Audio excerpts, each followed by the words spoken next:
आपके सहकर्मी लोग जो कोरोना से संक्रमित हैं वे शीघ्र स्वास्थ्य लाभ प्राप्त करें।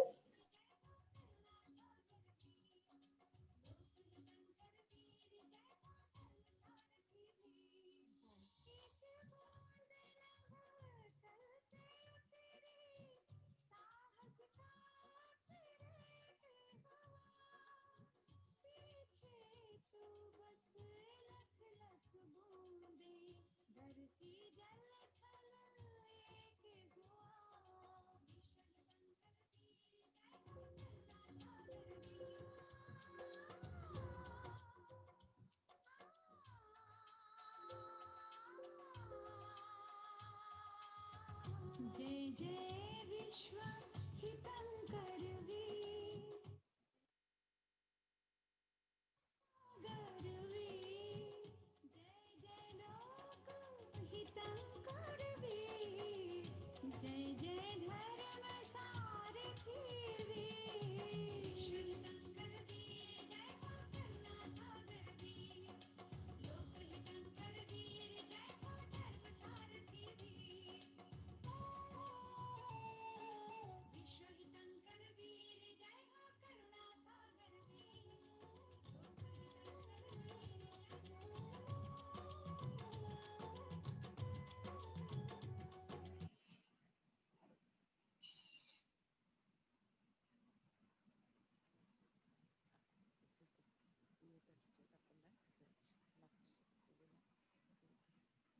संगमित्रा जी इतने आदमी वहां पे बैठे हो, इधर में आ जाओ एक आदमी।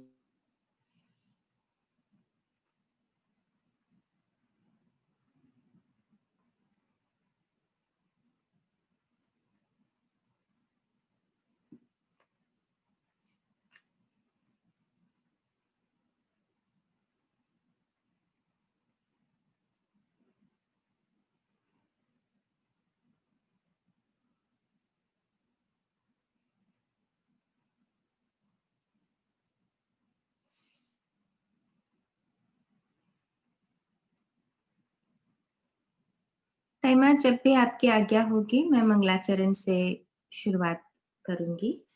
मथेन वंदामि।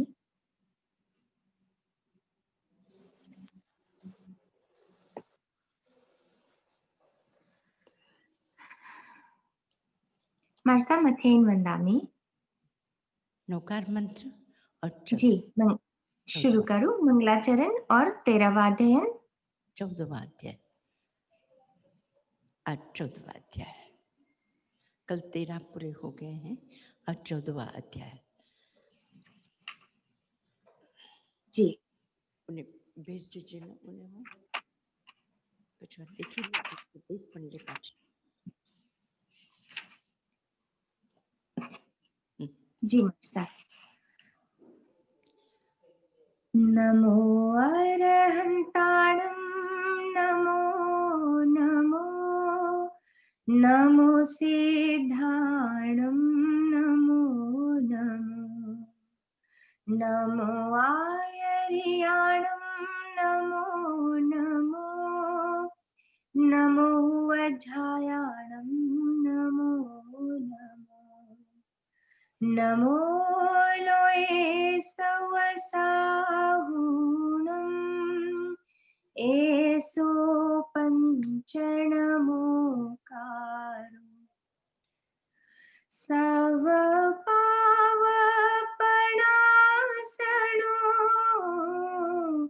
मङ्गलाणं च सवेसिं पढमं हावै मङ्गलं पढमं हवै मङ्गलम् पढमं हवै मङ्गलम् पढमं हवै मङ्गलम्।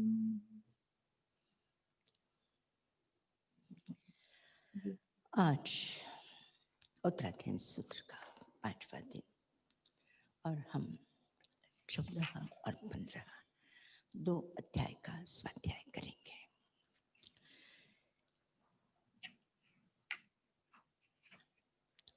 इस अध्याय का,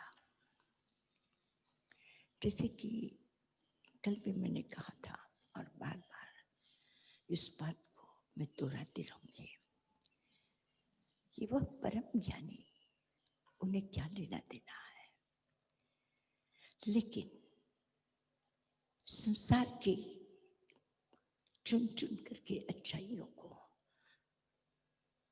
दुनिया में बिखेर करके दुनिया का अपना नंदनवन बनाने वाले वे श्रेष्ठ माली चुनता है, माली भी चुनता है।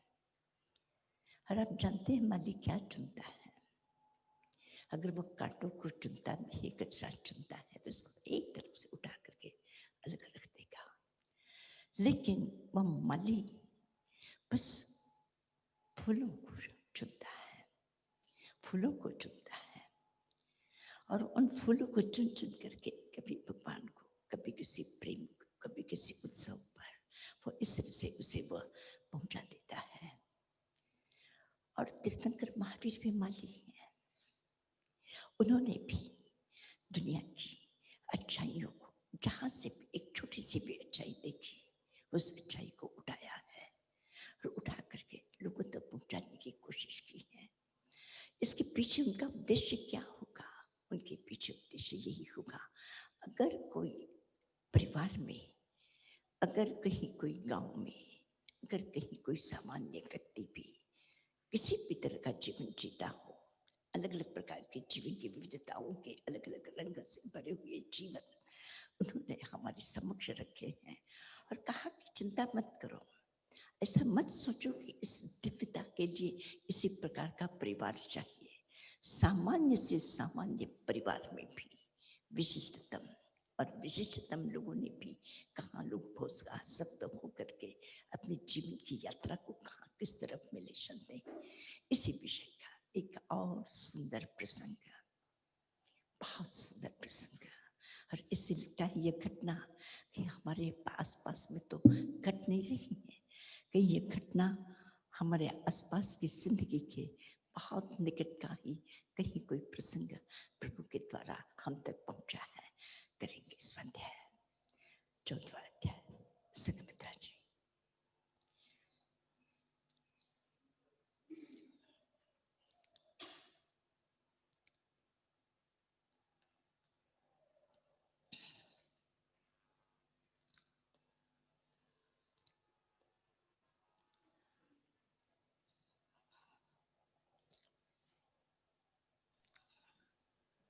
जी।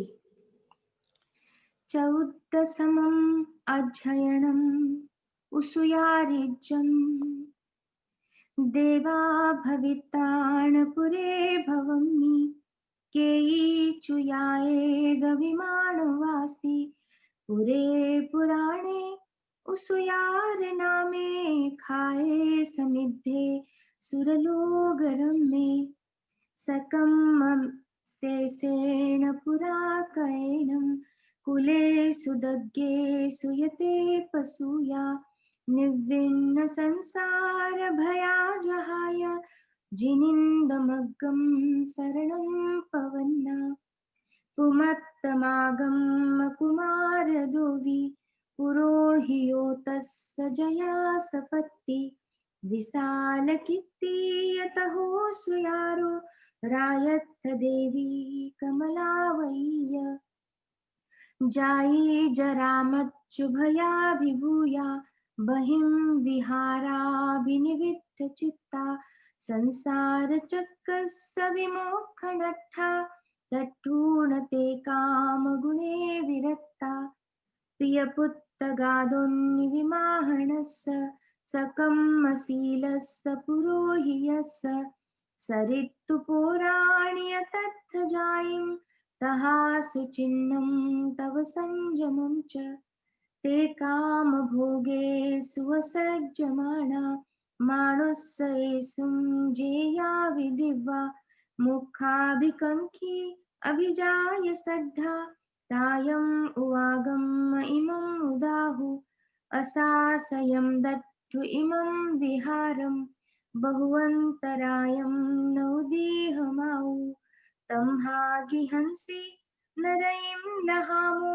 आमन्त्रयामो चरिष्यामूर्णम् अहताय गोतत्थमुनीन तेसिं तव सभागाय करं वयासि इमं वयं वेयवियो वयन्ति जहान होई असूयान लोगो अहिज्जवे परिविस्तविप्पे पुत्ते पडिठप्पगिहंसि जाया भोच्चाण भोये सहैथियाहिं मारन्नगाहो हमणीपसत्ता सोयज्ञिना आय गुणिन्धनेन मोहानिलापज्जलनाह्येनं सन्तप्तभावं परितप्यमानं लालप्यमानं बहुहा बहुं च पुरोह्यं तं कमसोऽनुनन्तं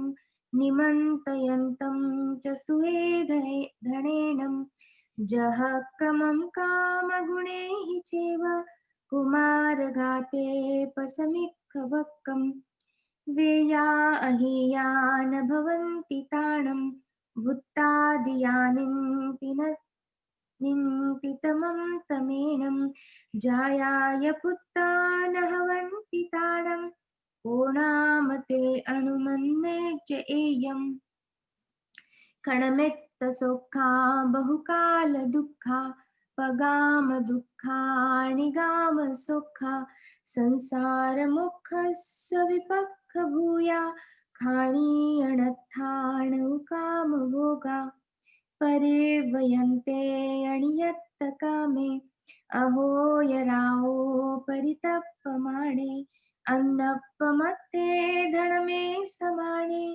पप्पोत्तिमच्चुं पुरिसे जरं च इमं च मे अत्थि इमं च नत्थि इमं च मे किच्च इमम् अकिच्चं तम् एवमेवं लालप्पमाणं हराहरन्तीति कहं पमाये धनं पभूयं सह इत्याहिं शयनातः कामगुणापगामा तवं कयेतपैजस्य लोगो तं सवसाहीनमिहेव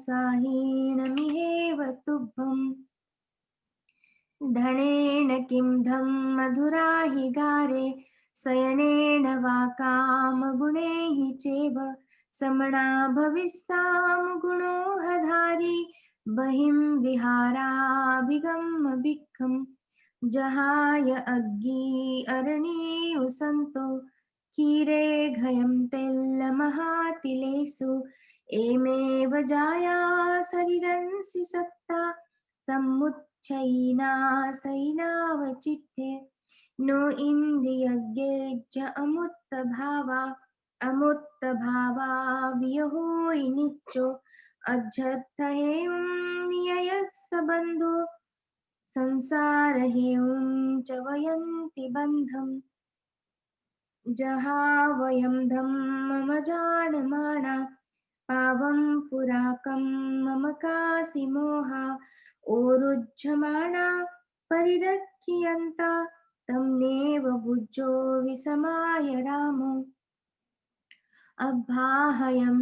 अब्बाहयं मिलोगम्मि सवो परिवारिये अमोहाहिं पडन्ति हिं गिहंसि नरैं लभे केन अब्बाहो लोगो केन वा परिवारियो का वा मोहावुत्ता जाया चिन्तावरो भूमि मच्चुनाब्बाहो लोगो जराए परिवारियो अमोहारयणि वुत्ता एवं ताय वियाणः जाजावच्चैरयणि न सा पडिनियत्तै अहं मम कुणमाणस्य अफलाजन्तिरायिनो जाजावच्चैरयणि न सा पडिनियत्तै धम्मं च कुणमाणस्य सफलाजन्तिरायिनो एगौ संवसित्तानं दुहौ सम्मत्तसंजुया पच्छाजायागमिष्यामो भिक्षमाणा कुले कुले जस्सत्थिमच्युना सखं जस्सवत्ति पलायनं जो जाने न मरिष्यामि सोहु कंखे सुएसिया अज्जेव धम्मं परिवज्जयामो जहिं पवन्नान पुनः भवामो अनागयं नेव यत्ति किञ्चि सद्धाखमं ने विनयितुरागम् पहीणपुत्तः सहुनत्थिवासो वासत्थि भिक्खायरियायि कालो साहाहि रुक्खो लहये समाहिं छिन्नाहि साहाहि तमेव खाणुम् पंखाविहूणो जहेह पक्षी भिक्षाविहूणो वनरे रणे नरिन्दो विवन्नसारो वणियो वपुए पहीणपुत्तो मितहाहंपि सुसंभिया कामगुणा इमेते संपिण्डिया अग्रसप्पभूया भुञ्जामुते कामगुणे पगामम् पच्छागमिष्यामुपहाणमग्गम् भुत्तारसा भोयि जहायि नेवो न जीवियट्ठापजहामि भोये लाभम् अलाभं च सुखं च दुःखं सञ्चिक्खमाणो चरिष्यामि मूढम् माहूतुमं नो स्तोयरियाण संभरे जुन्नो वहंसो पडिसोत्तगामि भुञ्जाहि भोगाहि मये समानम् दुःखं तु भिक्खायरिया विहारो जहाय भोयि तणुयं भुयंगो निम्मो यणिं हि चपलेयि मुत्तो एमे जायापयहन्ति भोये तेहं कहं नाणुगमिस्तमेक्को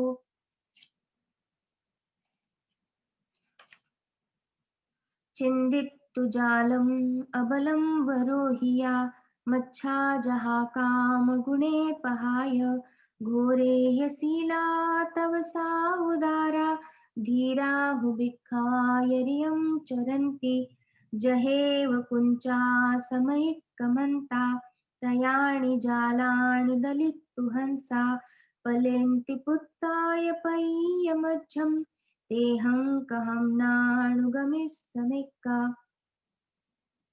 पुरोहियं तं ससूयं सदारं सोच्चाभिनिक्खमये पहाय भोये कुडुम्बसारं विउलुत्तमं तं रायम् अभिक्खं समुवाय देवी वन्तासि पुरिसो रायं न सोहोयि प्रशंसियो माहणेन परिच्यक्तं धनम् आदातुमिच्छसि सर्वं जगं जयितुहं सर्वं वा विधनं भवे सर्वं पिते अपत्यक्तं नैव ताणायतं तव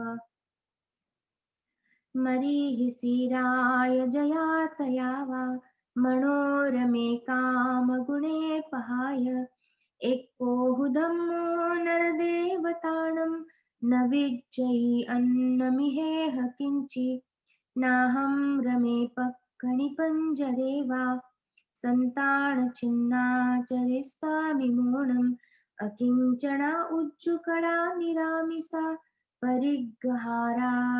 परिग्रहारं वनियत्तदोषा देवज्ञिना जहारण्ये दज्यमाणेषु जन्तुषु अन्ये सत्तापमो यन्ति रागद्वेषवशं गया एवमेव वयं मूढा कामभोगेषु मुच्चिया दज्यमानं न बुज्झामो रागद्वेषज्ञिना जगम् भोगे भोच्चावमित्ताय लहुभूय विहारिणो आमोयमाना गच्छन्ति धिया कामक्कमा इव इमे यबद्धा फन्दन्ति मम हस्तज्जमागया वयं च सत्ता कामेषु भविष्यामु सामिसं कुललं दिस्स भज्यमानं निरामिसं आमिषं सर्वमुज्झित्वा विहरिष्यामि निरामिषा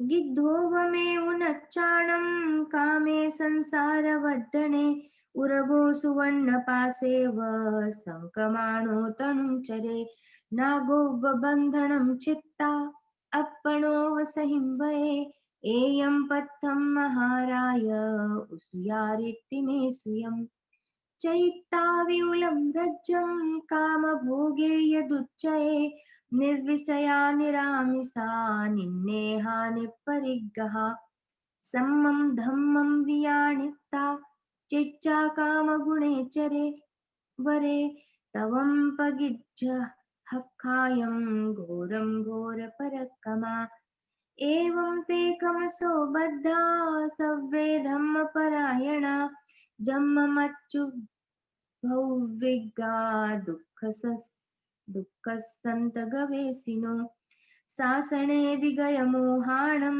पुव्यं भावनभाविया अचिरेणेव कालेन दुःखसन्तमुवागया राया सह देवीये माहणोय पुरोहियो माहणीदारका चैव सव्वे ते परिनिर्भुडे तिबेमि।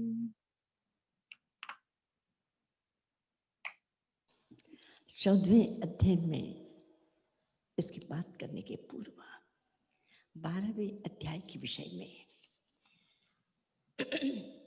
मैं हरिकेश पावापुरी का ये बालक है, पावापुरी का बालक है हरिकेश, और भगवान ने इसी घटना का उल्लेख किया है। मैं भी कई बार पावापुरी गई हूँ और आज भी वहाँ पर, आज परिस्थिति बदल चुकी है, और जब मैं भी पावापुरी जब भी जाती थी वहाँ पे देखती थी एक छोटा सा 8 मिनट का पावापुरी का इस घटना से संबंधित और इसके समकक्ष कुछ बच्चों का आपके समक्ष एक छोटी सा वीडियो क्लिप है। मैं जैसे कह रही हूँ कि उसको आपको पहले बता दें, फिर मैं आगे की बात करती हूँ। बता दें।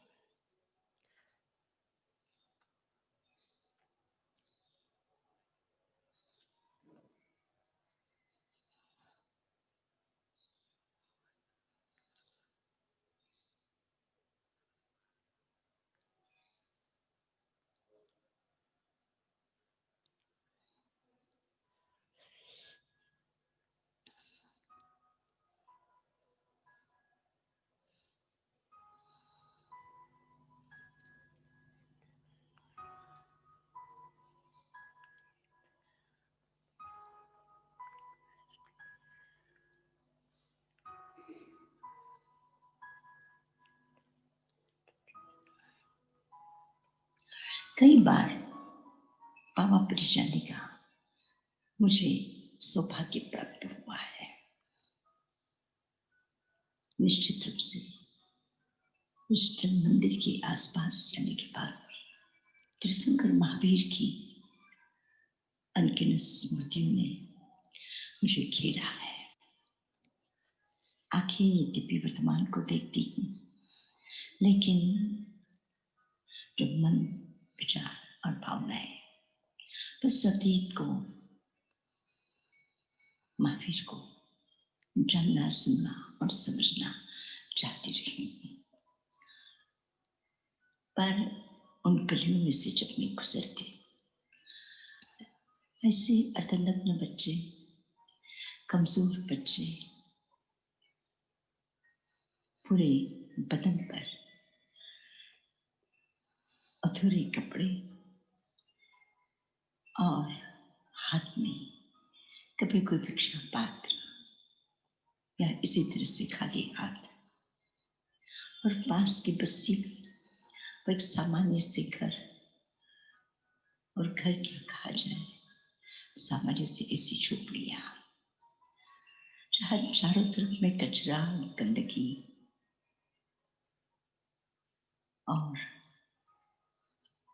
असुविधाओं का एक तरह से स्थान कहीं लाइट नजर नहीं आ रहा था, कहीं पानी, कहीं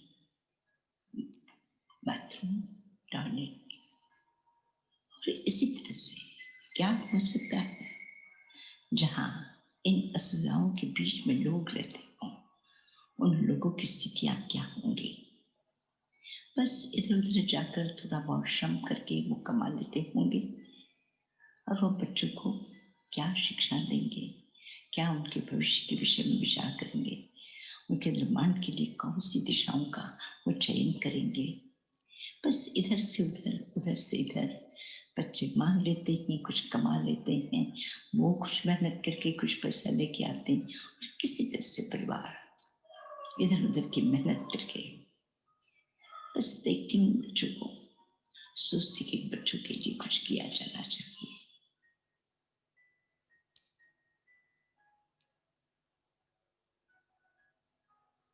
मैंने गांव वालों के लोगों के साथ में मैंने बात की, उन लोगों को मैंने समझाने की कोशिश की,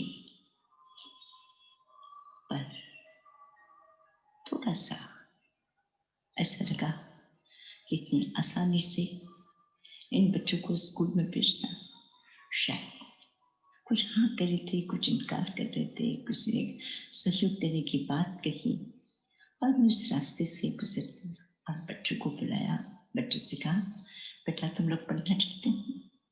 बच्चों ने कहा कि हाँ हम पढ़ना चाहते हैं। बड़ी खुशी हुई, बच्चे पढ़ना चाहते हैं, इससे बड़ी खुशी और क्या हो सकती है। बड़े बच्चों को समझाएं कि तुम्हें पढ़ना चाहिए।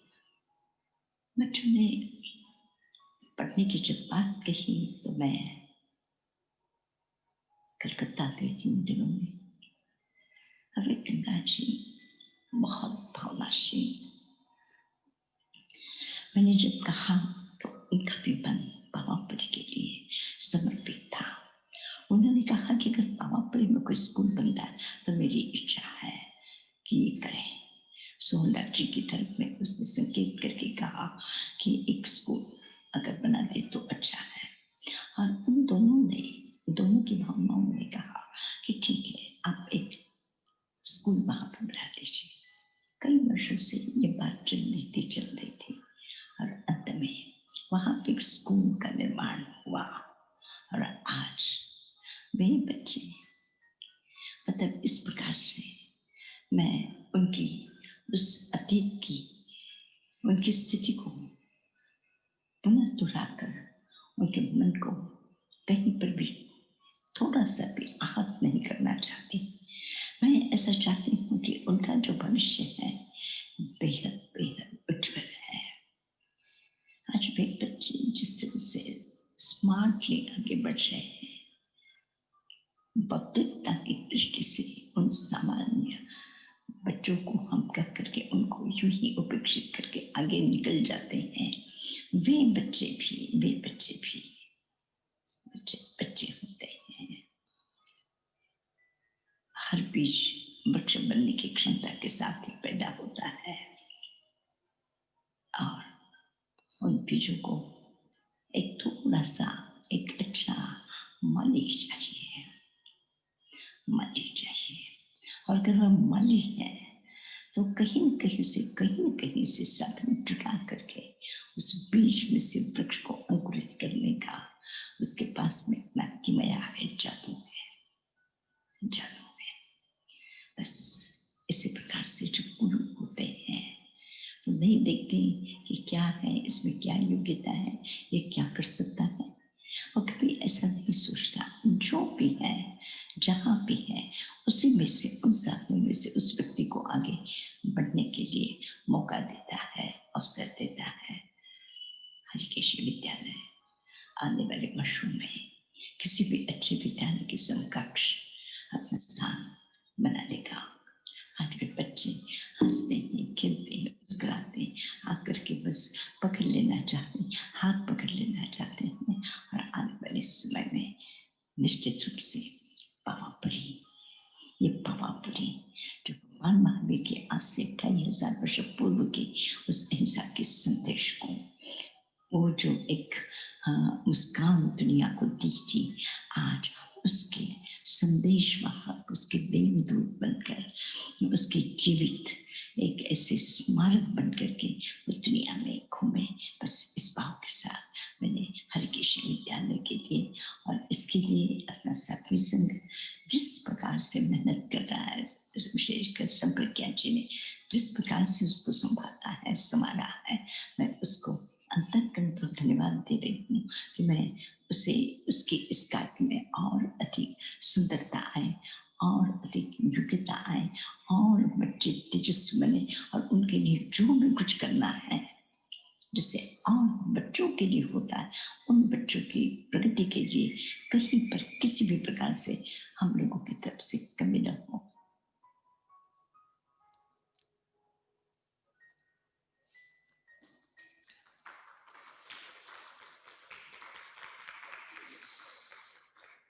और इससे लगता है कि मंदिर निश्चित रूप से हजारों लोगों की श्रद्धा का केंद्र रहा है और उस गांव में जाने के बाद अगर एक गांव में मंदिर होता है तो हमें बड़ी निश्चिंतता लगती है कि यहाँ पे धार्मिक लोग होंगे ही, अच्छे लोग होंगे ही। मैं सोचती हूँ कि अगर हम लोगों ने एक थोड़ा सा एक कदम और बढ़ाने की कोशिश करें कि प्रत्येक तीर्थ क्षेत्र में जहाँ जहाँ मंदिर है, जहाँ जहाँ जिनालय है, बस वहाँ विद्यालय बन जाए। और ये विद्यालय सही अर्थ में आज में बच्चे आज उनसे गलत काम नहीं करवा सकते हैं। आप केवल 3 साल के भीतर में ही उन बच्चों से आप गलत काम नहीं करवा सकते कि उनसे कहो कि जाकर के जैसे पानी में मछलियाँ पकड़ते थे पहले, अब पकड़ो। अब कहते कि भगवान ने हमें मना किया है, हमारे भगवान ने हमें मना किया है कि ऐसा गंदा काम नहीं करना है। यानी इस तरह से आप उपदेश की अपेक्षा से, मुझे लोग कहते हैं कि आप सेवा के काम में लगे हैं और आपके अध्यात्म का क्या ठिकाना है। मैं नहीं चाहती हूँ कि उनकी दृष्टि से क्या अध्यात्म की परिभाषा है, लेकिन मेरी दृष्टि से जिसे मैं अध्यात्म या मैंने जाना है महावीर के ज्ञान से, शास्त्रों से, सिद्धांतों से, तत्वज्ञान से, तो मुझे ऐसे लगा है कि हमारे जीवन के भीतर में अगर करुणा उतर जाए तो साक्षात अध्यात्म है, साक्षात अध्यात्म है। उसने सही अर्थ में जाना है। हमारी आंखें उसमें से, हम मंदिर में जाएं, उपासना में जाए, सामयिक करे, प्रतिक्रमण करे, स्वाध्याय करे, भक्ति करे, मैं इसका निषेध नहीं कर रही, बिल्कुल नहीं निषेध कर रही हूँ, हम करें। और एक तरफ में रास्ते से चलते हुए इधर से उधर से ऐसे इन बच्चों को हम देखें, मैं किसी की भी आलोचना किए बिना मैं अत्यंत विनम्रता से कहना चाहती हूँ कि अगर हमने उन भगवान की पूजा और भक्ति को करने के लिए जाने के साथ में अगर ये आसपास की दुनिया को भी थोड़ा देखा होता तो भगवान ने किसके लिए कहा है, इन लोगों के लिए कुछ कहा है कि नहीं, केवल मेरे लिए ही कहा है कि इन लोगों के लिए भी मेरा कोई दायित्व है कि नहीं, इस विषय में भी भगवान ने कहा है कि नहीं कहा है। अध्यात्म की पूर्णता स्वार्थ नहीं है, सर्वार्थ है। सर्वार्थ सिद्धि है, स्वार्थ सिद्धि नहीं। स्वार्थ सिद्धि संसार है और सर्वार्थ सिद्धि ही अध्यात्म का लक्ष्य हो सकता है। बहुत सूक्ष्म बात है, सूक्ष्म बात है। और मैं कहती हूँ कि हमारे प्रत्येक तीर्थ क्षेत्र में, प्रत्येक तीर्थ, मुझे बहुत पीड़ा होती है, बहुत पीड़ा होती है। हम करते हैं, भगवान को याद करते हैं, कहाँ है हमारी भक्ति, भगवान को याद करते हैं और मंदिरों में जाते हैं। उस गांव में जिस प्रकार का अपराध है, जिस प्रकार की मांसाहार देखते हैं, जिस प्रकार की अभाव देखते हैं, जिस प्रकार से बच्चों को हाथ हिला करके भीख मांगते हुए देखते हैं, और हमें बड़ी तकलीफ होती है कि ये भीख मांगते रहते, काम नहीं करते। ऐसा अब नेगेटिव मत बनो। मैं बस मेरी जीवन की जो मैं एक तरह से मैं लोगों की क्या व्याख्या है, उनकी परिभाषा में मैं कहाँ हूँ, मैं वहाँ पे फिट होना भी चाहूँ ना चाहूँ, मुझे कोई उससे लेना देना नहीं है। मैं तो केवल अपने उस प्रभु के साथ मेरा जो संपर्क है, उस ज्ञान के साथ मेरा जो संपर्क और आत्मीयता, बस उसी दृष्टि से कहना चाहती हूँ कि किसी की पीड़ा हमें स्पर्श क्यों नहीं कर जाती, किसी का दुख, किसी का अभाव हमें स्पर्श क्यों नहीं कर जाता, और कहाँ है हमारी वह संवेदना, संवेदना, अनुकंपा कहाँ है हमारी? इतनी जड़ता कि देख करके निकल जाते हैं। सैकड़ों हजारों की संख्या में हम लोग वहां पे गए हैं, वहां पे भक्ति की है, देखा है, देखा हो रहा। हमें ये नहीं लगा कि यहाँ पर जैसे अपने बच्चे पढ़ते हैं, इनके भी बच्चे हैं, इन बच्चों की पढ़ाई का एक अच्छा प्रबंध किया जाए। हमें क्यों नहीं ऐसा महसूस होता है? यह जैसे हम कहते हैं संपूर्ण प्राणियों को समान दृष्टि से देखो, क्या हम अपने गांव के बच्चे, अपने पड़ोसी के बच्चे और ये अपने तीर्थभूमि, कम से कम मैं तो सारी दुनिया की ही बात कहती हूँ, पर सारी दुनिया का यहीं से हम शुरुआत करते, यहीं से शुरुआत करते कि हम इतना प्रेरणा दें कि हर तीर्थ क्षेत्र में, प्रत्येक तीर्थ क्षेत्र में। आज मुझे तकलीफ होती है कि जब मैं पालीताना में लोगों को सड़कों पर मांस बेचते हुए देखती हूँ, पावपुरी में भी देखा था तो पावपुरी बंद हो गया है, लेकिन आज भी पालीताना में सड़कों पर, पालीताना जैसी जगह पर, पालीताना जैसी पावन धरती पर, और हम कुछ कर नहीं पाए, हम कुछ कर नहीं पाए। और पिछली बार, एक वर्ष से एक वर्ष पिछली बार जिस समय होली चल रही थी, तो वहां पे एक जब सूचना थी कि जिन बच्चों को मुस्लिम लोगों ने अनाउंस किया कि जिन लोगों को आइम बिल करना है वे उपाश्रम में आए और वहां पे आइम बिल करें, और इससे से कई लोगों ने आइम बिल किए हैं ईद के दिनों में। मैं कहना चाहती हूँ, हम एक थोड़ा सा प्रेम से हाथ बढ़ाए, ये कठोरता, ये क्रूरता, इसकी अपेक्षा थोड़ा सा प्रेम से हाथ बढ़ाए, उन बच्चों को संस्कार देते, अच्छी शिक्षा देते, अच्छी समझ देते, उनका जीवन बदल जाएगा। ये उपदेश नहीं है, ये उपदेश नहीं है, ये सक्रिय उपदेश, उनके जीवन को बदल देने वाला उपदेश, ये अध्यात्म नहीं, इससे परम श्रेष्ठ अध्यात्म मेरी दृष्टि से हो नहीं सकता। इसलिए लोगों की उन परिभाषा में मैं अध्यात्म में मतलब वो धार्मिक हूँ या नहीं हूँ, मुझे उसका कोई प्रश्न भी मेरे दिमाग में नहीं आता। लेकिन मैं सोचती हूँ कि जो धर्म हम सुनते हैं, पास पढ़ते हैं, ये सब क्या है? यही तो है, इसी प्रकार का है। आज 14वां अध्याय ऐसे ही जीवन की घटना है। एक ब्राह्मण पुरोहित है, संपन्न पुरोहित है, संपन्न पुरोहित है। उस संपन्न पुरोहित को बहुत लंबे समय तक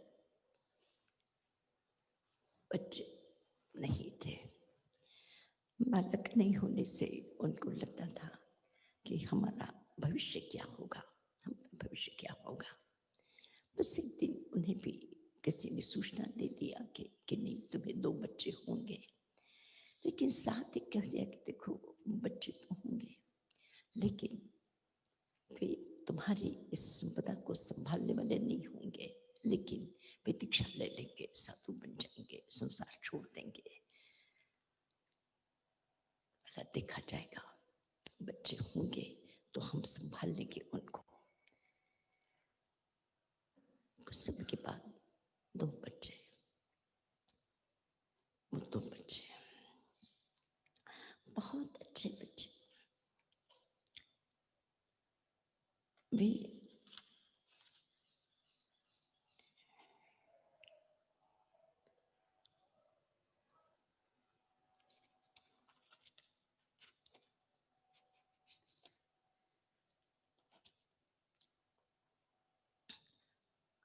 भृगु पुरोहित उसका नाम है। भृगु पुरोहित तो उसको पूरा ध्यान रखता था कि बच्चे कहीं इधर उधर चल जाए, लेकिन पास में एक छोटा सा बगीचा, जंगल हुआ था, बच्चे जाते थे, काम से जाते थे, साथ साथ साथी होते थे। उसके माता पिता ने उसको बराबर समझा के रखा था, देखो बाबा सबसे मिलना, पर ये जो साधु होते हैं ना इनसे बच के रहना, ये साधु बहुत खराब होते हैं, ये साधु बहुत खराब होते हैं। ये कभी बच्चों को देखते हैं तो उठा के लेके जाते हैं, उनके पास में चाकू छुरी होती हैं, तो कभी भी देखते हैं बच्चों को काट डालते हैं। उनके पास में ऐसा जादू मंत्र होता है कि उस पर डाल करके उसको, इस तरह से उन्होंने, उनके माता पिता ने उन बच्चों को डरा करके रखा था। तो बच्चे भी डर जाते थे देखते, क्योंकि बगीचा होता तो कभी कई बार निकल जाते, तो जब भी होते वो पेड़ पर चढ़ जाते। एक दिन इसी प्रकार से हुआ कि कोई कुछ दो साधु उस रास्ते से गुजर रहे थे, तो जिस पेड़ पर वो बच्चे चढ़ गए थे उनसे बचने के लिए उसी वृक्ष के नीचे वो दोनों आकर के बैठे, बहुत शांति से बैठे। उन्होंने एक अपनी जगह, कहीं कीड़ा मकोड़ी नहीं है, उसको धीरे से दूर किया, रटोहन से दूर किया, और एकदम वो शांति के साथ वो बैठे। फिर प्रभु का स्मरण किया, और प्रभु का स्मरण करके अपने पात्र में जो भोजन रखा हुआ था कहा कि अपने आहार कर लेते हैं। वो शांति से प्रेम से भोजन कर रहे थे। तो माता पिता ने कहा था कि उनके पात्र में चाकू और छुरी होती है, वो बड़े क्रूर होते हैं। ये कितने शांत, कितने अच्छे, कितने प्रेम, हमने इनको कहीं न कहीं देखा है, हमारे ये परिचित है, और वे पूर्व जन्म की कुछ स्मृतियां जग गई। उन्होंने कहा कि हम भी इसी तरह से इसी जीवन को हम अनुभव कर चुके, इतना सुंदर जीवन, श्रेष्ठ जीवन, अपूर्व जीवन। वो आए और उन्होंने दोनों ने तय कर लिया कि हम इसी तरह से आपके मार्ग पर चल चलेंगे। लेकिन बच्चों ने सोचा कि अपने माता पिता से जाकर के बात कर लेनी चाहिए। दोनों बच्चे अपने माता पिता के पास गए। भृगु पुरोहित ब्राह्मण था, विद्वान था, प्राज्ञ था। उसने कहा कि देखो भाई, तुम अभी छोटे बच्चे हो, तुम्हारी भावना है, लेकिन तुमने दुनिया को जाना नहीं है, दुनिया क्या है उसको जाना नहीं है, आग क्या है इसको जानने के लिए देख करके जाना जा सकता है, कि हाथ को आग में डाल करके जला करके फिर जाना जा सकता है। विष को जानना है, विष के संबंध में जानकारी लेकर के विष को जानना है, कि विष को खा करके फिर विष क्या होता है उसको जाना जाता है।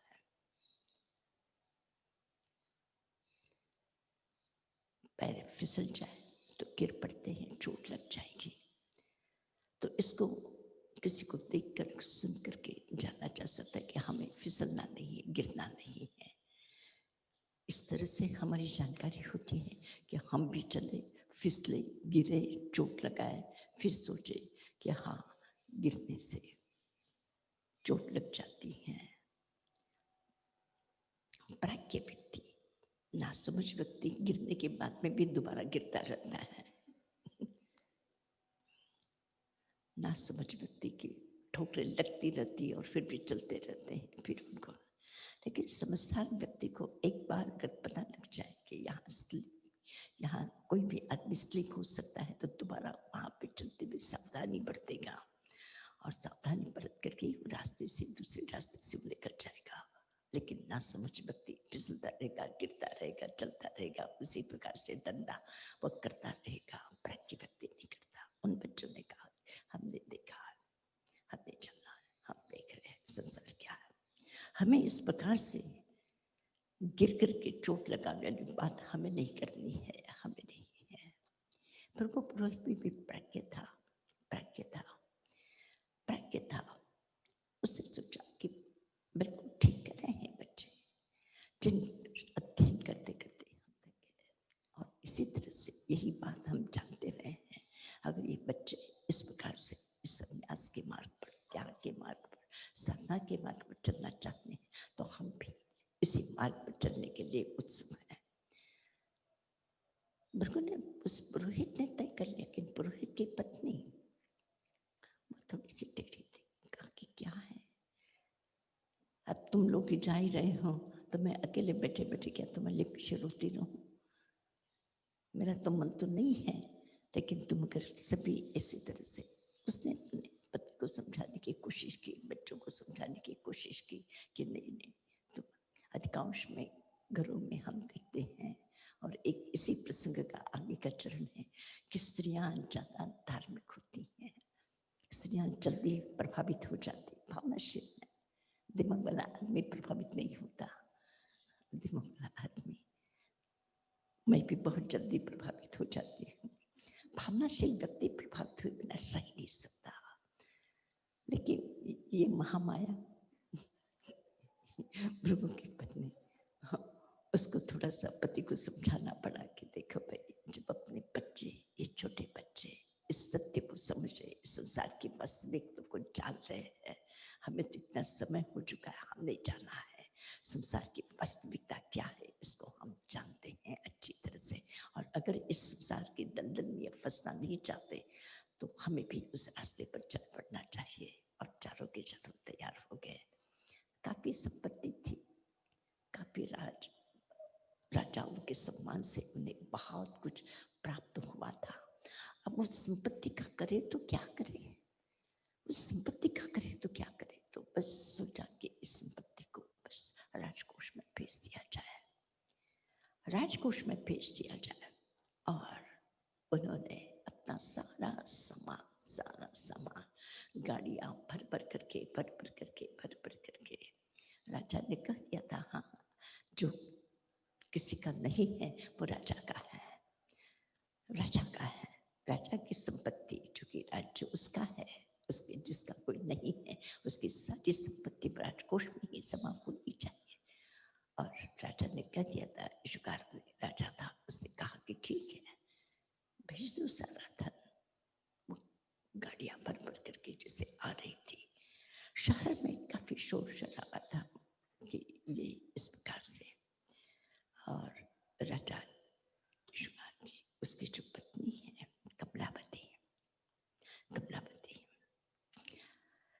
कमलावती ने उसे झटके से वो बैठ करके वो सब शहर का ये नजारा, बोली क्या बात है ये।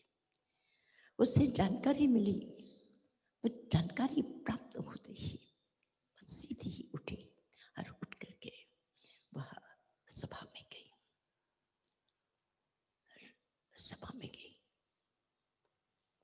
राजा से पूछा ये क्या हो रहा है, बोले क्या हो रहा है, बंतम इच्छा से अभी हूँ।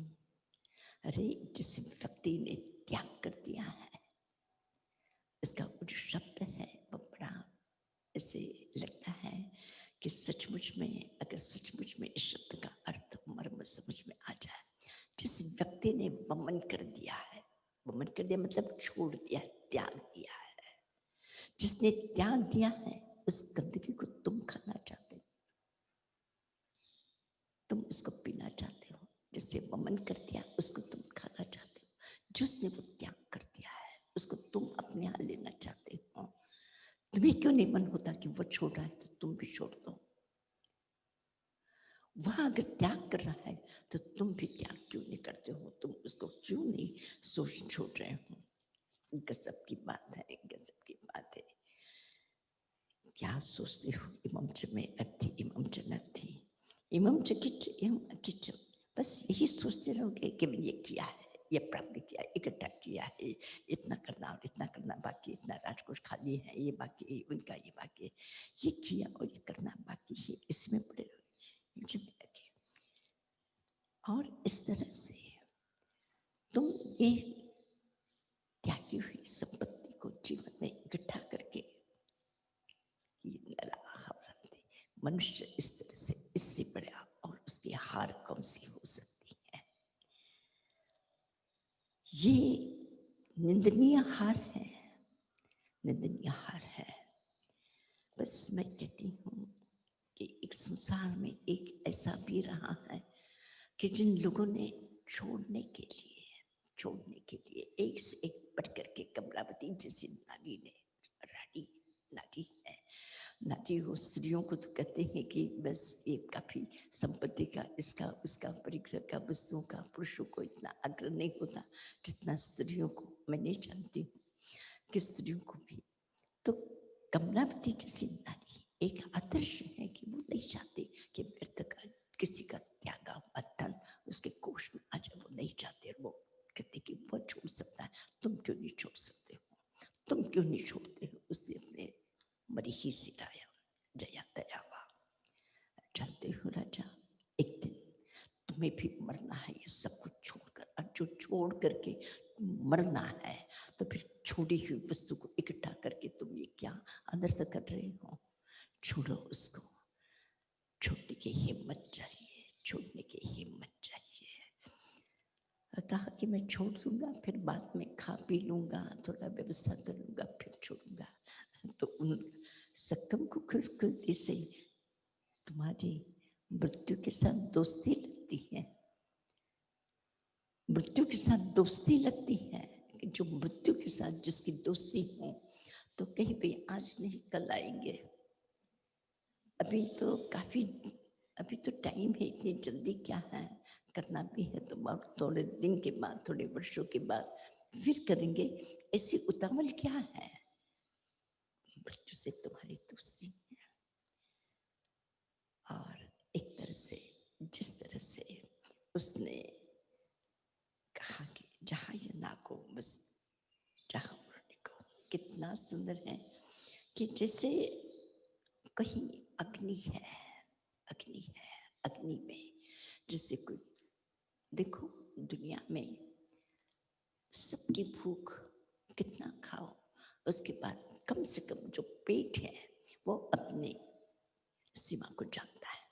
अब इनकार करता है कि अब नहीं, इतना पेट भर चुका है, अब मुझे नहीं खाना है, अब नहीं। पशुओं का भी ऐसा होता है, पशु भी खा लेते, पेट भर जाता है, फिर नहीं खाते हैं। पक्षी भी ऐसे, पशु देखो, पक्षी देखो, पर एक है दुनिया में जिसकी भूख मिटती ही नहीं, कितना भी खिलाते चले जाओ। जानते हो वो कौन है? अग्नि। अग्नि की भूख मिटती नहीं है, अग्नि की कभी भूख मिटती नहीं, जितना भी घी डाल दो चाहिए तो। शायद हो सकता है कि लकड़ी से भूख ना मिटती हो, सूखी चीज है, तो घी डाल करके देख लो, तो जितना उसको खिलाओगे और वो मोटी होती चली जाएगी, उसकी भूख और ही बढ़ती जाएगी। अग्नि की भूख जैसे नहीं मिटती है, ऐसे मनुष्य के मन की भी भूख मिटती नहीं है। कब तक उस भूख को तुम शांत करने का झूठा प्रयास करते रहोगे।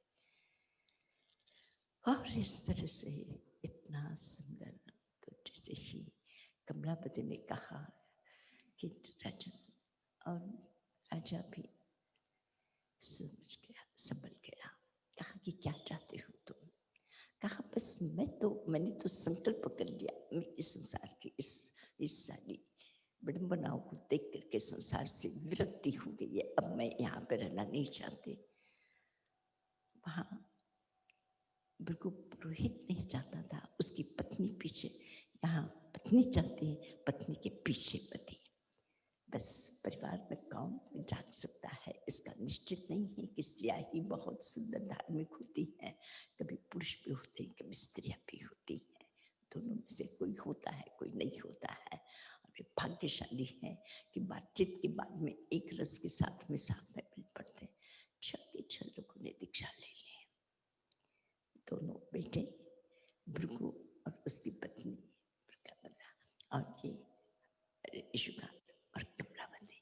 तो इस तरह से ये एक महत्वपूर्ण अध्याय है। अब आप कहेंगे कि ऐसे जीवन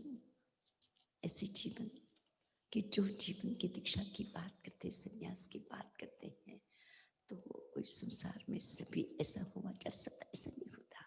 कल ही आपने इसका कल के अध्याय में हमने देखा है, 13वें अध्याय में, 13वें अध्याय में चित्त संभूति, जो संभूति है पराकाष्ठा में, और इतनी बात होने के बाद में भी वो नहीं समझ सका। नहीं समझ सका तो उसकी भी चर्चा की, क्यों नहीं समझ सका। 13वें अध्याय में जो संबुद्धि है, संबुद्धि जो सम्राट है, और मैं कहती हूँ कि क्या फर्क है। जो वस्तु का आग्रही होता है, वस्तु को जो पकड़ता है वो संसारी, और जो मनुष्यों को पकड़ के रखता है, मनुष्यों से प्रेम करता है, मनुष्यों से प्रेम करता है, वह जो व्यक्ति होता है वह सन्यासी होता है। जो मनुष्य को पकड़ना चाहता है, मनुष्य की भावनाओं को, दिल को संभालता है, वह सन्यासी। और जो वस्तु को पकड़ करके रखता है वो संसारी। कोई ज्यादा फर्क नहीं है, पकड़ तो रखो। और मैं कहती हूँ, कल ही बैठे थे तो मैंने कहा कि देखो, हमारी जहाँ तक श्रद्धा का प्रश्न है, हमारे दिल का प्रश्न है, घर तो हम बड़े बना लेते हैं, इच्छाएं हमारी बहुत बड़ी है, लेकिन हमारा दिल जो होता है, और उस जगह पे कितने लोगों को संभाल के रख सकोगे। मैं तो कहती हूँ बाबा, मैं एक को ही संभालू, अपने भगवान को तो बस है। और अपना जो मैं कहती कि श्रद्धा की तो एक ही जगह होती है, एक ही जगह होती है। वो 10-20-50 लोगों को संभाले, उसका कहीं जगह ही नहीं होती। जो होता है वो एक ही होता है, वो सर्वात्मना एक ही जगह होती है श्रद्धा। वो इसको भी पूजा, उसको भी पूजा, उसको भी रखेगा, सम्मान सबका करेगा। स्मरण रखना, प्रेम सारी दुनिया से करेगा, सम्मान सबका करेगा, लेकिन जो दिल की जगह है वो एक ही के लिए होती है। वहां हम दो व्यक्ति समा नहीं सकते, समाने की कोई जगह नहीं है वहां। कहा था उन गोपियों ने, कहा था कृष्ण के लिए, कहा था एक हो तो सुख यो श्याम संग। कहते कि तुम किसके पीछे पड़े, एक हो तो मेरे, हमारे पास में जो दिल था वो तो अपने मेरे श्याम के साथ है। अब तुम कहते कि इस ईश्वर की सब वो भगवान और ये भगवान दूसरे श्याम, भले हमें तो हमारे पास में उसके लिए कोई जगह नहीं होती। और मैं इस बात से एकदम पूर्णतया समर्थन, एकदम हम सम्मान सबका करेंगे, अनादर किसी का नहीं करेंगे। सबके हम एक तरह से उसकी, मैं तो नफरत करना तो मुझे बिल्कुल बिल्कुल बिल्कुल अच्छा नहीं लगता। नफरत तो कभी मत करना, किसी से मत करना, नफरत मत करना, घृणा किसी से मत करना, घृणा मत करना। जिसको भी करना है अत्यंत प्रेम के साथ में कर लेना, जो भी कर सकते हो प्रेम के साथ कर लेना। छोटे दिल से मत करना, दिल देना है तो दिल पूरे लगा करके कर लो, उसको छोटा मत करना। परंतु जहाँ तक श्रद्धा का प्रश्न है, बस उस प्रभु के प्रति, और ये जो एक समर्पण का भाव आता है, उस समय वह व्यक्ति अपने आप को बचा संभाल के नहीं रख सकता। उसके लिए सब कुछ करने को राजी हो जाता है, सब कुछ अपने आप को एक तरह से पूरी तरह से समर्पित करने के लिए तैयार होता है। बस यही इच्छा के चरण, संसार की पकड़ से मुक्त, उस प्रभु की पकड़ के साथ में चल पड़े हैं, निकल गए हैं। तो एक ऐसे भी है कि जो नहीं निकल सकते हैं, उसकी भी चर्चाएं हैं, और जो निकले हैं उनके जीवन धन्य बने, सुखी बने हैं, इसकी भी चर्चा है। एक अध्याय और अपना करना है, इसलिए मैं इसको लंबा नहीं करती हूँ, लेकिन इतनी सुंदर चर्चा है, इतनी सुंदर चर्चा है। कभी ऐसे लगता है कभी मौका मिले तो एक एक अध्याय पर, एक एक गाथा पर विवेचन, जैसे आचारांग पूरा होता है फिर पता नहीं क्या है, लेकिन ऐसे लगता है कि जिस ग्रंथ को जहाँ भी देखते हैं इसे अप्रतिम है, अप्रतिम है, अप्रतिम है। और इतना सरलता से जीवन को छू जाने वाला, जीवन के निकट की बात कर देने वाला, जीवन के अंतर रहस्य तक जिसको हम कभी खोज नहीं सकते, जान नहीं सकते, वहां पर खड़े होकर के, और हमारी भीतर की वो जो शक्तियां है।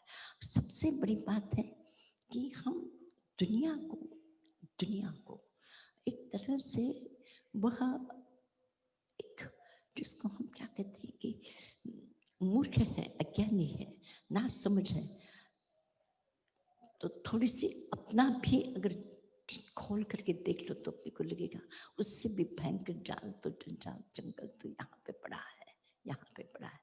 तो ये हमारी जो जबान है, उस जबान से कम हम अपने भीतर की बुराइयों को और विकृतियों को जैसे एक तरह से उसको एक सजा करके बाहर में लाते हैं, तो इसकी अपेक्षा से बाहर की दुनिया को ही हमारी तरफ से सजाने की कोशिश करे तो वो ज़्यादा अच्छा है। तो अपनी तरफ से इस विकृत दुनिया को जितना भी बन सकता है उसको अच्छा बनाने की कोशिश करेंगे।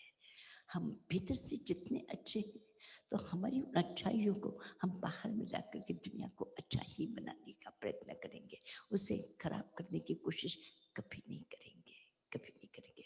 अपने से जो भी अच्छा हो सकता है अच्छा से अच्छा उसको सजाने की कोशिश करेंगे, तो दुनिया को अपने किसी भी व्यवहार से, शब्दों से, आचरण से कहीं से भी कहीं कोई आँच ना आए। इस तरह से आज जब मैं देखती हूँ हमें वोट दो, हमें वोट दो, हमें दो, हमें दो, हमें दो, हम तुम्हारे, मैं जब उनको देखती हूँ तो मुझे ऐसे लगता है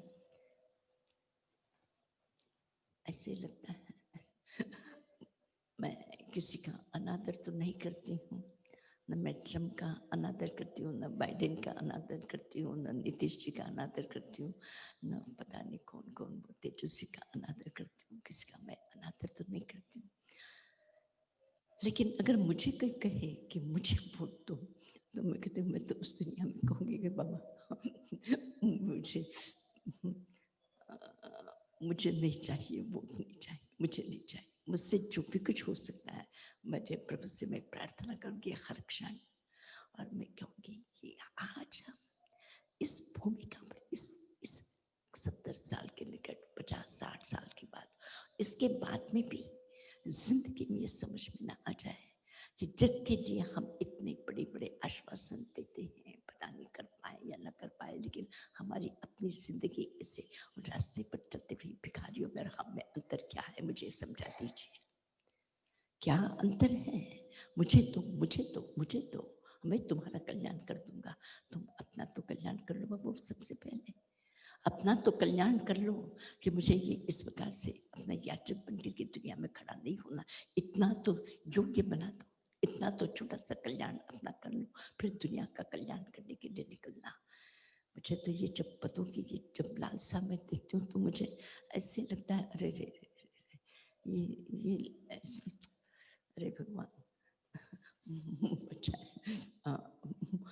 और ऐसे जो लोग हैं आप कभी मत इलेक्शन में खड़े होना, कभी वोट मांगने के लिए आप लोग मत जाना, कोई अच्छा काम करना हो तो जहाँ जगह मिल जाए बस खड़े हो जाना, पावापुरी में खड़े हो जाना, पलितना में खड़े हो जाना, और लिचवान में खड़े हो जाना, और नालंदा में खड़े हो जाना, और कुनिया जी में खड़े हो जाना, और शिखर जी में खड़े हो जाना, जहाँ मौका मिले जहाँ भी अच्छा काम करना हो वहाँ तुम आशीर्वाद दे करके लौटोगे, मांग करके नहीं। और भगवान का शिष्य जो साधना के मार्ग पर चल पड़ा है वह व्यक्ति कभी के सामने याचक नहीं बन सकता, याचक नहीं बन सकता, वह किसी के लिए देने वाले दुनिया में कम नहीं है, लेकिन याचक बनना गलत बात है, गलत बात है। बहुत सुंदर है, बहुत सुंदर है। आजकल की इन हवाओं से शायद आपको कोई रंग न लग जाए, कम से कम इतना तो सत्कर्म कर लेना अपनी जिंदगी के। इतने सब बड़े बड़े लोग इस लाइन पे खड़े हो तो आपको लगे शायद इसमें कुछ रखा हुआ है, तो आप उस लाइन में खड़े मत हो जाना। आप जहाँ हैं बस उसी जगह जो प्रभु की वाणी के साथ ही जिंदगी को साथ में लेकर के चल जाना। एक दिया ही वो देने वाला आपके साथ बैठा है, आपका खजाना भरा हुआ है, आप खाली नहीं है, इसलिए आपके हाथ उनके सामने किसी के सामने फैलाने की जरूरत नहीं है। चलते हैं एक अध्याय विभाजी 15वां अध्याय। फलरसमम् अज्जयनं सभिक्खुयम् मूलं चरेष्यामि समिच्च धम्मं सह्ये उज्जुकडे नियाण छिन्ने संथवं जहिज्ज अकामकामे अन्नाय एषि परिवये स भिक्खु रागो वरयं चरेज्जलाढे विरये वेय वियाय रक्षिये पन्ने अभिभूय सौवदंसि जेकं हिंचिनं मुच्चिये स भिक्खु अकोसवहं बेतु धीरे मुनिचरे लाडे निच्चमाय गुत्ते अवगमणे असंपहिठे जे कसीणम् अय्यासये स भिक्खु पंतं शयनासनं भयिता श्रीउन्नं विविहं च दंसमसगम् अवगमणे असंपहिठे जे कसीणम् अय्यासये स भिक्खु नो सक्यमिच्छयि न पूयं नो वीयवन्दनगं कुवोपसंसं जे संजये सुवये तवसि सह्ये आयगवेशये स भिक्खु जेन पुनजहायि जीवियं मोहं वा कसिणं नियच्छयि नरनारीं पजये सया तवसि नयकोहलम् उवेयि स भिक्खु चिन्नं सरंभि मन्त्रलिखं सुमिणं लक्खण दण्डवत्थु विजयम् अङ्गविहारं सरस विजयं जो विज्जाहिम्न स भिक्खु मन्तं मूलं विविहं वेजचित्तं वमन वीरेण धूमनेत्तसिनानम् आऊरे शरणं तिगिच्छयं च तं परिन्नाय परिवये स भिक्खु खत्तियनग खत्तियगण उग्रराय पुत्ता माहण भूय विविहाय सिप्पिणो नो ते सिं वयै शिलोगपूयं तं परिन्नाय परिवये स भिक्खु गीनो जे पौवयेण दिट्ठा अपौवयेण यसन्तु याह विज्जा तेसिं यलोय फलट्ठा जो संतवं न करे स भिक्खु शयनासन पाण भोयनं विविहं खाइमं साइमं परेसिं अदये परिसेहिये नियंठे जे तत्तन पौसई स भिक्खु जं किंचि आहार पानं विविहं खाइम साइमं परेसिं लद्धुं जोतं तिविहेण नानुकंपे मणवकाय सुसंवुडे स भिक्खु आयामगं चैव जीवोदनं च सियं च सोवीरजीवोदगं च न हि लये पिण्डं नीरसं तु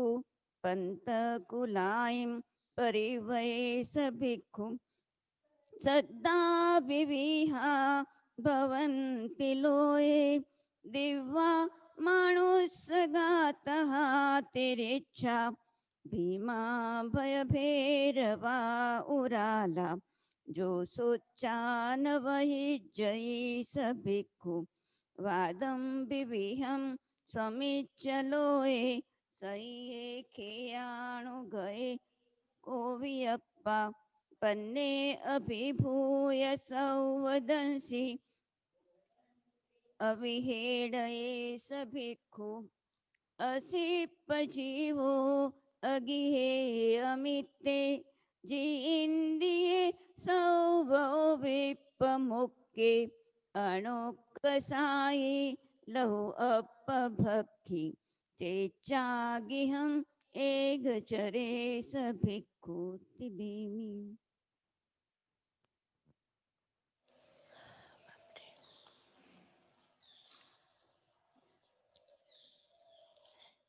कौन भिक्षु है? कौन भिक्षु है? ऐसा देखा जाए तो बाहर के आचार की कहीं कोई चर्चा नहीं है। बाहर के आचार की कोई चर्चा नहीं है कि भिक्षु कौन, कौन साधु, कौन साधु, कौन, कि उसने ऐसे कपड़े पहने हैं कि वैसे कपड़े पहने हैं, कि उसने ये रखा है कि वो नहीं रखा है, कि कमंडल रखा है कि पात्र रखा है, कि मुंहपत्ती बांधी, कि मुंहपत्ती रखी हाथ में रखी, कहीं कोई चर्चा नहीं। कोई पीले कपड़े पहने कि सफेद कपड़े पहने हैं, कि सुबह उठता है, प्रतिक्रमण करता है, फिर विहार करता है, ऐसा कोई चर्चा नहीं, कोई चर्चा नहीं। बाहर की किसी भी आचार की चर्चा नहीं है। कौन है वह भिक्षु? बहुत सुंदर है वह भिक्षु की चर्चा करते हुए, बस वही कितना सुंदर कहा है। कौन है वह भिक्षु? भिक्षु कौन है? गजब की बात है। मौनम चरित्र, बस मौनम चरित्र समीचरम, जिसने धर्म को अच्छी तरह से जान लिया है, और जो मौनम चरित्र, बस जितनी जरूरत है उतना ही वो बोलता है, अनावश्यक बड़बड़। कोई पूछे ना पूछे, कुछ पूछे कुछ जवाब कुछ दे दे, ऐसा नहीं। सुनता है अच्छी तरह से। मौन जो है वो कौन कर सकता है? कौन कर सकता है? जो अच्छी तरह से सुनता है वही अच्छी तरह से मौन कर सकता है। जो अच्छी तरह से सुनता ही नहीं, अच्छी तरह से समझता नहीं, मौन उससे नहीं होगा। मौन उससे नहीं होगा। वो कुछ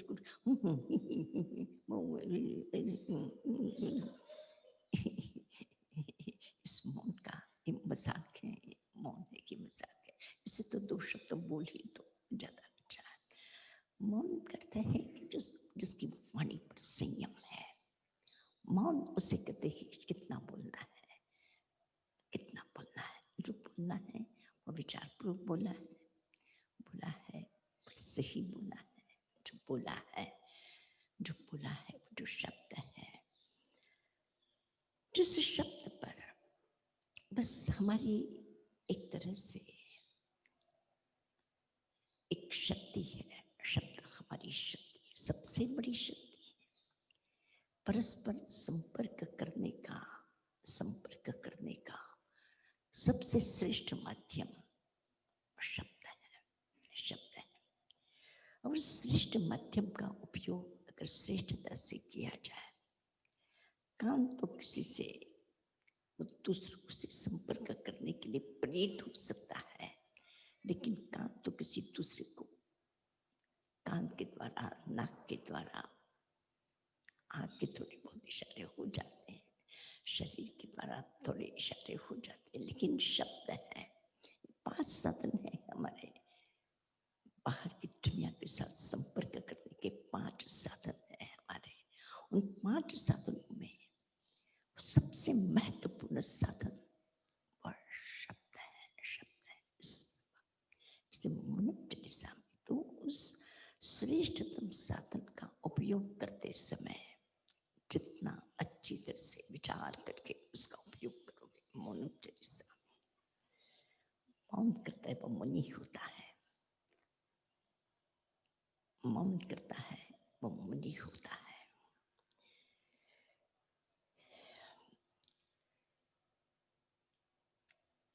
जो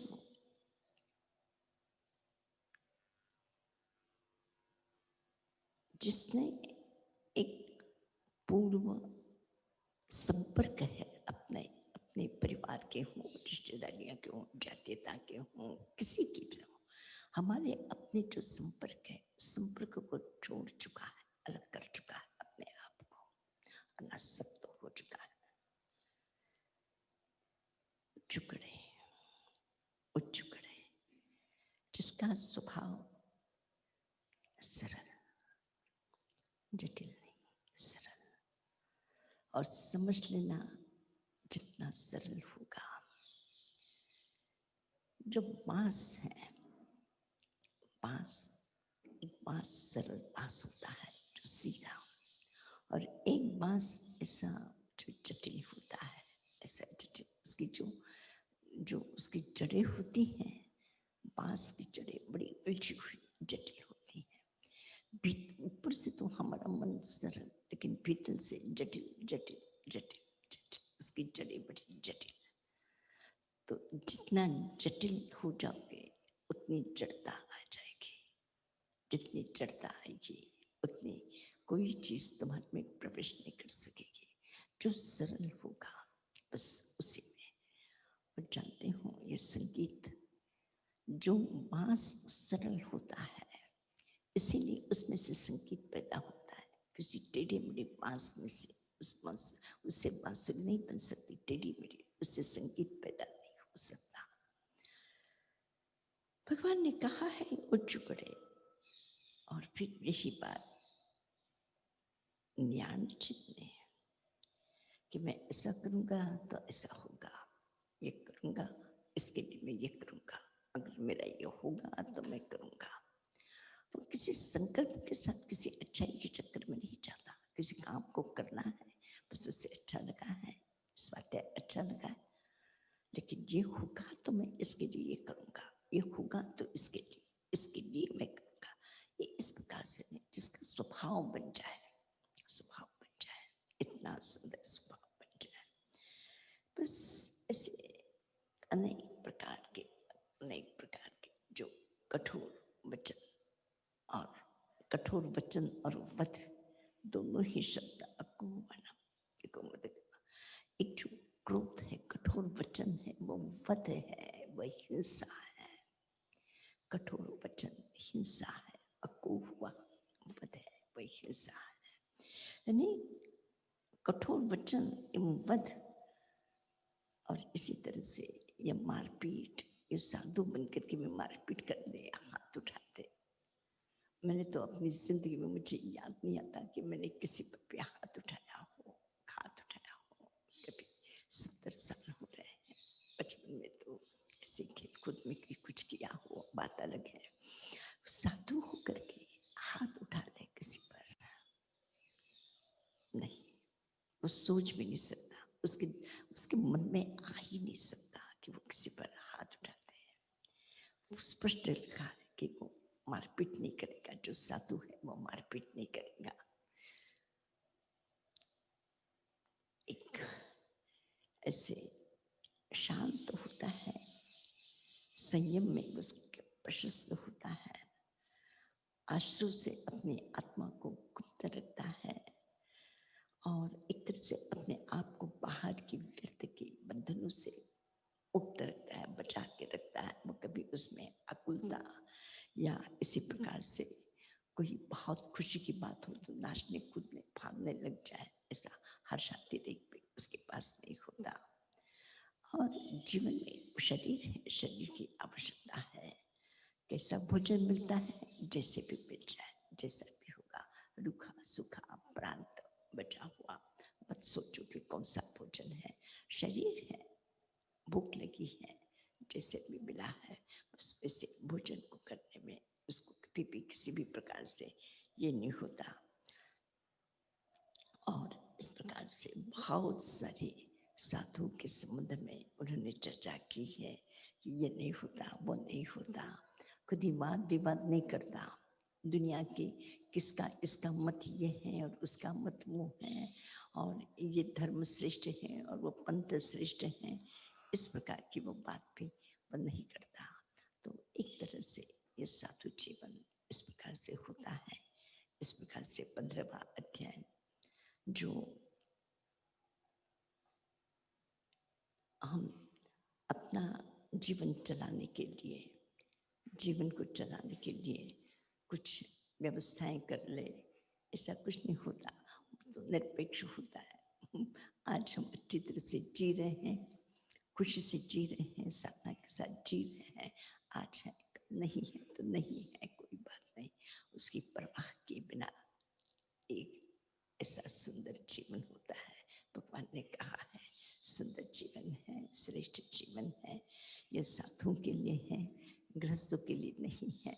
लेकिन फिर भी कुछ बातें तो प्रत्येक व्यक्ति के लिए आवश्यक है कि आप कहीं गए भोजन करने के लिए, गए हैं, प्रेम सिखा दीजिए, उसकी आलोचना मत करिए।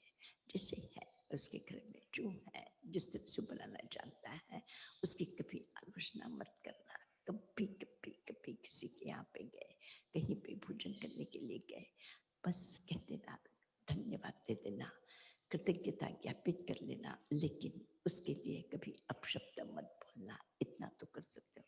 और साधु के लिए कहा कुछ मत कहो, ना अच्छा कहो ना बुरा कहो, निरपेक्ष होकर। कभी आपने कभी देखा है तोते को आप कुछ खिला दो, खा करके चला जाता है, तुमने अच्छा दिया बुरा दिया, वो आपकी परवाह भी करता नहीं। के लिए तुम भी ऐसे मस्त जीवन है तुम्हारा, क्या तुम्हारी न दुनिया को तुम्हारी प्रशंसा की जरूरत है, न तुम्हारे कोई निंदा किसी की करने की जरूरत है। एकदम बस ऐसा निरपेक्ष जीवन, बहुत सुंदर जीवन। कभी कभी मैं इस बात से सहमत नहीं होती हूँ कि आपने अगर किसी ने आपके लिए अच्छा किया है तो धन्यवाद तो नहीं देना चाहिए। अभी तक हमारी वो भूमिका नहीं है कि हम किसी के सत्कर्म का अनुमोदन न करें या सत्कर्म का धन्यवाद न दें। मुझे अखरता है ये, मुझे अखरता है। पर साधु के लिए ये मना कर दिया है कि साधु ऐसा भी नहीं कर सकता कि किसी को धन्यवाद भी नहीं दे सकता, या तुमने बहुत अच्छा किया ऐसा भी नहीं कर सकता है। इसके भी कुछ कारण हैं कि अगर आपने दिया और आपने उसको धन्यवाद दिया तो कल उसको लगेगा भाई कल इसको धन्यवाद दिया तो चलो आज अभी दे दो, तो पता नहीं कुछ न कुछ होगा उसमें, बुराइयां तो होंगी ही शायद। पर ठीक है, कुछ चीज़ें होती हैं कि जो अपने लिए कभी कभी वो व्यवहारिक लग जाती है, पर जो भगवान ने कहा है उसके पीछे निश्चित रूप से कोई न कोई बहुत बड़ी बात छुपी हुई है। आज का अध्याय यहाँ पूरा करते हैं और कल मनोज का एक बहुत बड़ा प्रश्न है, जिस प्रश्न को मैं समाधान करना चाहती हूँ। मनोज का प्रश्न है कि जीवन है, जिसको भी अच्छा अनुभव हुआ वह संसार छोड़ करके निकल गया। यहाँ पर भी ऐसे ही उदाहरण और अभी कुछ और उदाहरण ऐसे मिलेंगे कि संसार की कहीं कोई चोट लगी, संसार में ऐसा कहीं पर भी ऐसा दुख हुआ, त्रास देखा, कहीं विषमता देखी, उन्होंने छोड़ दिया। मैं कहती हूँ कि महावीर ने क्या देखा था, तीर्थंकर महावीर ने क्या देखा था, उनके जीवन में उन्होंने क्या देखा था, कौन सा दुख देखा था। एक माता पिता के वियोग के सिवा उनके जीवन में ऐसी कोई घटना जिस घटना से उनकी आंखें गीली हो जाए, उन्हें चिंता हो जाए, मन उदास हो जाए, ऐसी एक भी घटना उनके जीवन की नहीं है, एक भी घटना नहीं है। और फिर भी वो इतना जागृत उन्होंने एक तरह से उस संसार से अपने आप को अलग कर दिया, उन बंधनों से अलग कर दिया। कोई बाहर का झटका नहीं है, जिसे कल मैंने कहा था कि कभी कभी किसी को कोई बात बहुत गहरी लग जाती है, बात तो वही होती है, घटना वैसी ही होती है, पर कभी कभी इतनी गहरी चोट कर जाती है कि वो तिलमिला जाता है, व्यक्ति तिलमिला जाता है, सहन नहीं कर पाता। और कभी कभी इससे भी बड़ी बातें हो जाती हैं, कोई फर्क नहीं पड़ता, कोई फर्क नहीं पड़ता। तो मनुष्य जो है उसका जो चिंतन है वो एक तरह का नहीं होता।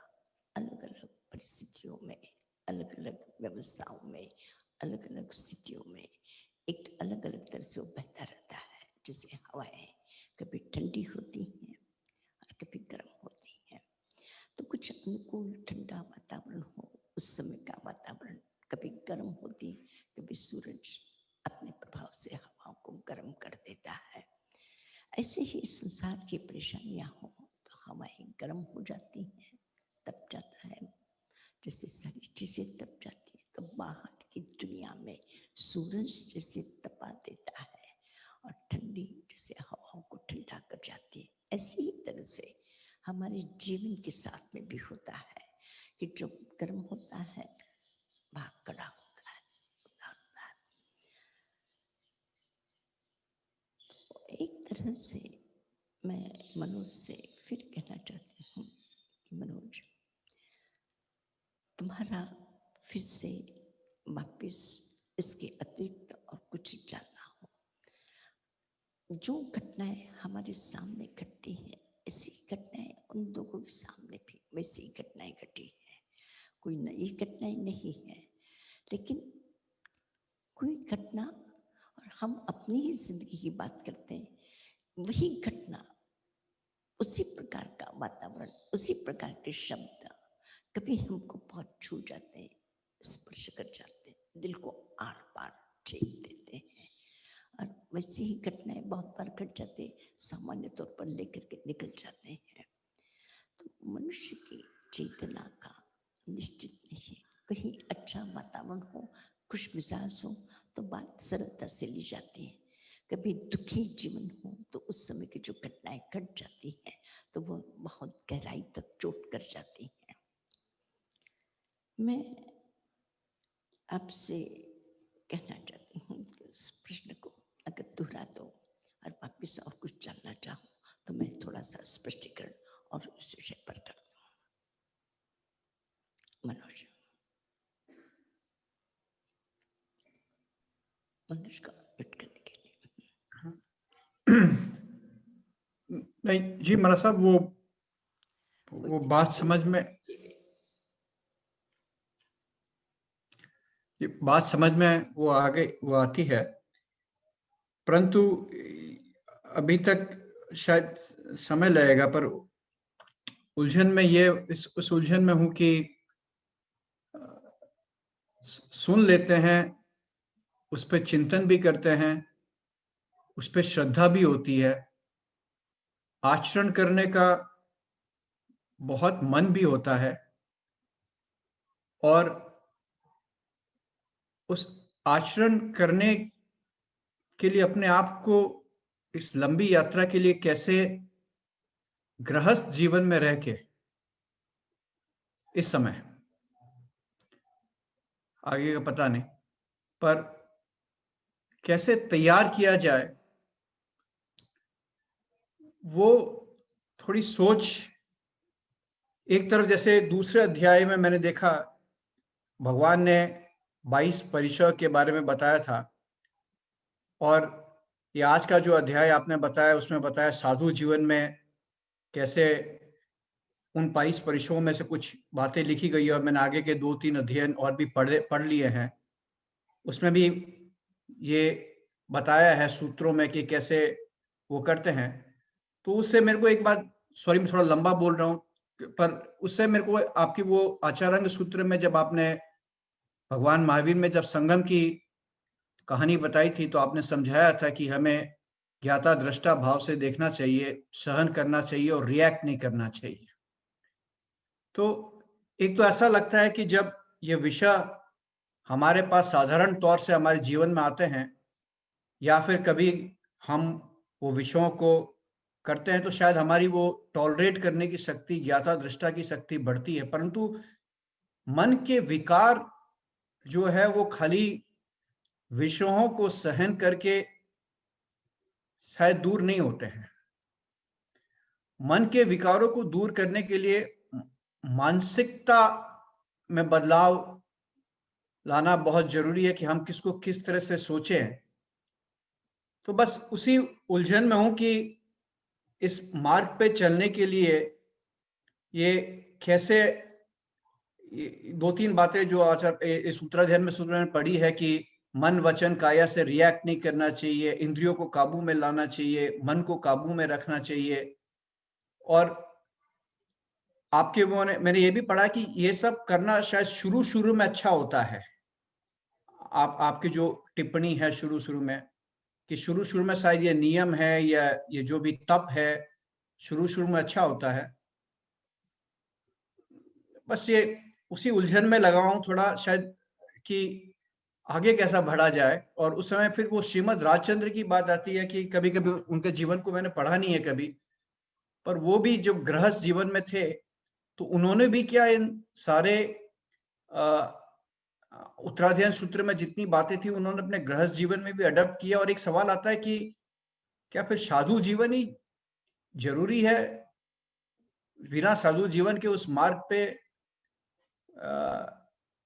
पूरी तरह से पहुंचा नहीं जा सकता? ये कुछ, सॉरी बहुत थोड़ा इधर उधर की बातें करो, पर बहुत सारे प्रश्न आ रहे हैं दिमाग में। है बहुत लंबा प्रश्न है मनोज, 5 मिनट का प्रश्न है तुम्हारा। 50 घंटे तो चाहिए समाधान के लिए और 50 वर्ष चाहिए जिंदगी में समाधान के साथ जीने के लिए। तुम आज चाहोगे कि पढ़ लो, समझ लो, जीवन में आ जाए। ये जीवन कई घंटों तक जिस प्रकार से हमने जिया है उनके संस्कारों से बहुत बार ऐसा होता है कि कुछ लोग होते हैं वो बस छोड़ देते हैं। जो ज्यादा समय तक उलझे रहते हैं उनको निकलना मुश्किल होता है। उसको देखो, जैन परंपरा में जितनी भी दीक्षाएं होती है अधिकांश में जो छोटे बच्चे अधिकांश यहाँ जितने भी बैठे हैं वे सब के सब ऐसे ही हैं जो 10-15 साल 20 साल आसपास में, कि जो उस दलदल में फंसे नहीं उनको निकलना आसान हो जाता है। लेकिन अब जिन लोगों ने एक गृहस्थ जीवन की व्यवस्था कर ली है उसके बहुत सारे अनुभव, बहुत सारी प्रतिकूलताएं, बहुत सारी अनुकूलताएं और बहुत सारा उनके लिए दायित्व, और ना करने पर समाज की अवहेलना है, परिवार की प्रताड़ना है। और ये सब कुछ बहुत जितने बड़े होते जाते हैं वो जो उसकी उलझने और बढ़ती जाती है, तो इतना आसान नहीं होता। लेकिन फिर भी समझदारी अब एक अपने मन की दृढ़ता कि कुछ भी हो जाए मैं बात तो करूंगा लेकिन शांति से बात करूंगा। एक छोटे नियम से प्रारंभ कर लेना। मैं एकदम छलांग लगाने की बात संकल्प की हो सकती है, पर व्यवहार की दृष्टि से संकल्प हो सकता है कि मैं अपने जीवन में इस बात से पूरी तरह से सहमत हूं कि मुझे अपना जीवन अच्छा बनाना है, मुझे अपने जीवन की उस श्रेष्ठता को पाना है जिसे मेरे भगवान ने कहा है, जिस पर मेरा अपना उस भगवान के शब्दों पर विश्वास है। मुझे उस तरह से जीवन जीना है। संकल्प मैं कर लेता हूँ, पर संकल्प करने के बाद में भी उस बात को कार्यान्वयन करने के लिए मुझे धीरे धीरे एक एक कदम जैसे अपने बैठे यहाँ पे बैठे हैं तो ध्यान में बैठे हैं, और अगर शब्द पढ़ने तक जाना है, मंदिर तक जाना है, तो एक एक कदम करके ही चला जा सकेगा। तो इसी तरह से संकल्प एक चीज है। एक बार संकल्प हो जाए कि मुझे मेरे जीवन का रास्ता कौन सा है, मुझे करना क्या है, एक बार दृढ़ निर्णय हो जाए, संकल्प हो जाए, तो फिर कभी थक जाए तो बैठ भी जाए, थक जाओ, कुछ ना भी करो, पर जब चलना होगा तो उसी दिशा नहीं बदलेगी। दिशा अगर बदल गई तो दशा बदल जाएगी। कैसे दशा बदलेगी कि दुर्दशा होगी, क्या होगा पता नहीं। लेकिन हमारा जो संकल्प है उस संकल्प की पूर्णता के लिए एक एक एक छोटा सा नियम कर लो कि जब भी बात करेंगे शांति से बात करेंगे, उत्तेजित होकर के नहीं करेंगे। अगर कभी उत्तेजना होगी तत्काल में उसे क्षमा करके, क्षमा मांग करके उस बात को खत्म। प्रबंधम नो पिचा, वो उसको प्रलॉन्ग नहीं करना है, प्रबंध करते प्रलॉन्ग नहीं करना है, उसको लंबा लंबा लंबा खींचना नहीं है। बात कहती किसी ने कि भाई मैंने इस दृष्टि से नहीं कहा, अच्छा नहीं कहा तो बात खत्म। अब मैं क्यों नहीं, तुमने ऐसे ही कहा था, तुमने ऐसे ही, तुम्हारा यही इरादा था, तुमने वही, क्यों तुम उस पर हावी हो करके तुम अपनी बात को साबित करना चाहते हो। वो कहते हैं मैंने इस इरादे से नहीं कहा, बात खत्म हो गई, तुम क्यों उसको बढ़ा रहे हो, तुम क्यों उसको बढ़ा रहे हो। तो ये जो शब्दों का बहुत सारा जाल, बहुत सारा हमने फैला रखा है, उसको हम कम कर लें, उसको हम कम कर लें तो जीवन को साधु बना जा सकता है।